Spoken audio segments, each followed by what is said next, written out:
친절한 뉴스입니다. 어제 국내 은행들이 작년에 11조 원 넘게 순이익을 거뒀다 이런 뉴스가 나왔습니다.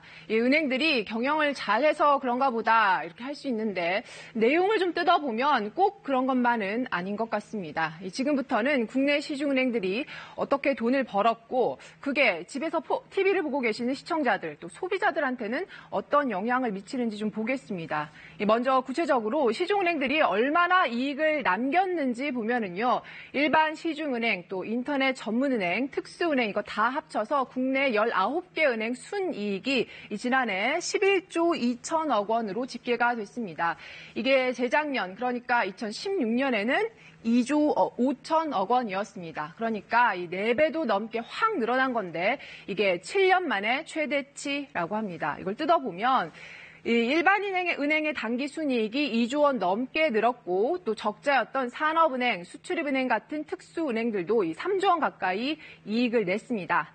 자, 그러면 이 본론으로 한번 넘어가 보죠. 그럼 뭘 해서 이렇게 은행들이 이익을 많이 남겼냐? 이유는 크게 두 가지입니다. 먼저 가지고 있던 부실이 줄었기 때문입니다. 재작년에 특수은행들이 조선, 해운업 이런 거 구조조정을 하면서 그 과정에서 대손 충당금이라는 걸 많이 쌓아야 했습니다. 이건 은행들이 못 받을 걸로 잡아놓은 돈이 늘었다는 건데 이게 작년에 정리가 되면서 5조 원 넘게 줄었습니다. 아까 특수은행들이 3조 원 가까이 흑자가 났다고 했는데 이것 때문에 그렇습니다. 두 번째로 은행들의 금리 장사도 한 몫을 했습니다. 작년에 은행들 이자 이익을 보면은 한 해 전보다 이것만 2조 9천억 원 정도 늘었습니다. 재작년에 예금이랑 대출 금리의 차이를 보면은 이게 1.95%포인트였는데 작년에는 2.03%포인트까지 벌어졌습니다. 그러니까 이 대출 금리는 올리고 예금 이자는 내리면서 이 차이가 3년 2개월 만에 가장 크게 벌어진 겁니다. 쉽게 말을 해서 이 돈을 더 싸게 받아와서 마진을 더 붙여서 비싸게 빌려줬다는 겁니다. 근데 이게 꼭 문제라는 건 아니지만 은행들이 예대 마진을 늘려서 앉은 자리에서 돈을 버는 건 좀 생각해 볼 문제이기도 합니다. 그동안 시중은행들이 저금리 기조 때는 가산금리를 올려서 수익을 지키다가 지난해 11월에 기준금리가 오르니까 기다렸다는 듯이 가계대출 금리도 올렸거든요.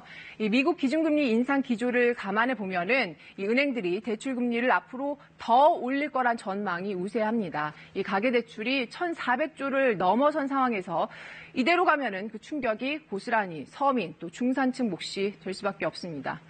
또 하나 더 짚어볼 거는 보통은 돈을 더 벌면 사람을 더 뽑죠. 근데 은행권에서는 고용도 줄었습니다. 모바일 뱅킹 비중이 커졌다면서 점포 수를 줄였는데요.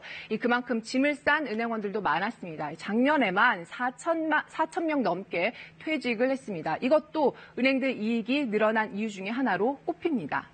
은행들 돈 번 얘기는 여기까지 하고요. 마지막으로 서민들 세금 부담 조금이나마 덜 수 있는 소식을 하나 더 전해드리겠습니다. 보통 국세청 홈페이지는 연말정산할 때나 들어가 보게 되죠. 국세청 홈택스에 들어가 보시면 그런데 세금 포인트라는 게 있습니다. 이게 뭐냐면요. 포인트를 써서 세금을 내야 되는 날짜를 길게는 90일까지 미룰 수 있는 겁니다. 그동안 세금 낼 때마다 나도 모르게 이런 포인트가 쌓이고 있었습니다. 이걸 쓰면은 1점에 10만 원씩 세금 납부를 미룰 수가 있습니다. 포인트가 그러니까 100점이 있다면 1,000만 원을 나중에 낼 수 있다는 겁니다. 저도 들어가 봤거든요. 한 400점 넘게 쌓여 있더라고요. 일반 개인은 이게 1점만 있어도 쓸 수가 있으니까 세금 낼 때 잘 활용하시면 좋을 것 같습니다. 친절한 뉴스였습니다.